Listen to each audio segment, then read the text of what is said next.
गीतसाराय गीततत्त्वाय गीतगोत्राय धीमहि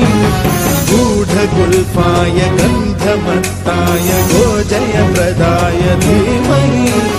गुणातीताय गुणाधीशाय गुणप्रविष्टाय धीमहि एकदन्ताय वक्रतुण्डाय गौरीतनयाय धीमहि गजेशानाय भालचन्द्राय श्रीगणेशाय धीमहि गौरीप्रणयाय गौरीप्रवणाय गौरभावाय धीमहि गोसहस्राय गोवर्धनाय गोपगोपाय धीमहि गुणातीताय गुणाधीशाय गुणप्रविष्टाय धीमहि एकदन्ताय वक्रतुण्डाय गौरीतनयाय धीमहि गजेशानाय भालचन्द्राय श्रीगणेशाय